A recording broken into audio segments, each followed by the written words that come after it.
Hey everybody, it is TorontoUnicorn here, and this is a topic called how to say no and mean it. So this is underneath the category of how to enforce boundaries, which I will discuss in greater detail because it deserves its own episode. But today I wanted to focus on how to say no and mean it, because not everyone knows how to do that. And a lot of us find ourselves doing things for people because we didn't know how to say no, and we didn't know how to get out of it. And I want to help you feel like you can answer that problem right now.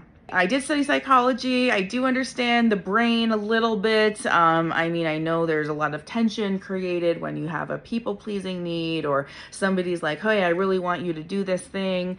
And you're like, I don't know, like, I really don't want to. And then they're like pushy. And then you say yes because you wanted the pushiness to stop. And then you resent them later, kind of thing. That's what we're trying to stop now. So let's give an example. If somebody says, I want to go to the beach, okay, and you don't want to go to the beach, maybe you burn, maybe you fucking don't like the burning sand on your feet, maybe you don't like the rocks under, whatever it is, you don't want to go. If they're like, come on, it'll be so-and-so there, and you feel the pressure, even though you've already said no, you're going to be like, yeah, no, I don't know if I'm into it. And they're like, oh yeah, no, but so-and-so's going to be there, whatever, it's going to be great. It can feel like a lot of pressure. And then you're like, well, they're all going to be let down if I don't come. Now I better go. You basically do things because you want to appease people. And so it's hard to say no in all circumstances and know what to say. One of the things you've got to stop doing is using fake or bullshit excuses. Because when you realize in your own body and mind and soul that you are allowed to feel what you feel and you're allowed to decline things because you decline things, you don't need any more fake excuses. You just don't need to provide an excuse at all. That's the point. Life hack this. For example, the beach thing. If somebody said, pushed me to want to go, and I was like, you know what, I'm really not into it. The way to always say no and mean it is to use words such as, no thanks. It is short, it is concise, and you can repeat it if they actually keep pushing. Because when they realize that you have repeated a no, then it's their bad if they keep going, because that's fucking harassment, frankly. And in the sex positive lifestyle I'm in, no means no for everything. If somebody says no, you can be disappointed and give them an opportunity to change their mind, but you really shouldn't ask them again. So it's one of those things where some people still don't feel comfortable hurting people's feelings or whatever. But for example, if somebody, at a sex club is like in the middle of sex and they're like, hey, why don't you come over here and like my friend suck your dick? What if you don't want to? What if you don't know why you don't want to, but you don't want to? What if you don't think they're attractive and you don't want to? Do you say that? No. So what do you say? No thanks.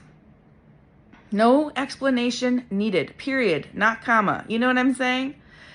It is literally the door out of everything you don't want to do, especially when you just learn to repeat it without backing it up with a lot of excuses. Now, sometimes you can add more context and do what you want.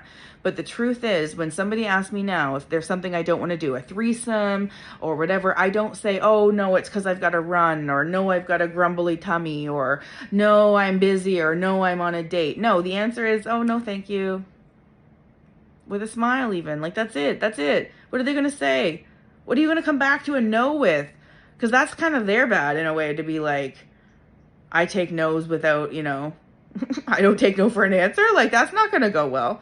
And that's something I do actually, is sometimes when people are pushy and I've said no thanks, and then I say it again, I say, wow, no means no. I'll literally put that energy back on them, because then they need to be made aware of the fact that they are being pushy, and the answer was no. So are you going to piss some people off? Maybe. Does it really matter in the long run? No. But the truth is, in the moment, when you finally learn to stand up for yourself and don't do things because the pressure someone else created made you submit, you will feel empowered. And that conversation might be tough in the moment, but when you say no thanks and you end up not getting roped into going to the beach or going somewhere else that you didn't want to go, then you will have a happier life. It can be provided in a lot of contexts. You can say no thanks in sex. You can say no thanks in other things. When you have a job, you have to, when you call in sick, usually you have to give an excuse. That's not what I'm talking about. But what I'm talking about is especially in the human experience. If somebody wants you to come to their birthday party and you don't really want to, it's not really that productive to come up with excuses such as, oh, I've got plans doing this or this, if it's not true, right? Because they're going to find ways around it. They're going to be like, well, what if you do that first and then come over, and then you're like, fucked, because now you got to come up with another reason, right? Because you still don't want to go, but you're just like trying to be polite and you're dancing around this fucking excuse. No, that's you. That's you are suddenly anxious in your own body. It's time for you to just be like, you know what? Have a great birthday party. I'm not able to come. No, thank you. Or whatever. You know what I'm saying? You do that a few times, you will feel the strength in it. You will realize that your boundaries are yours and yours alone to protect. Truly. And don't let people make you do things that you don't want to do. You can still be polite, you can still be respectful, and you can still decline without a bullshit reason. I may not have life all figured out either, but I have learned some lessons along the way, and you're welcome to them. Click on your screen to get more of my content.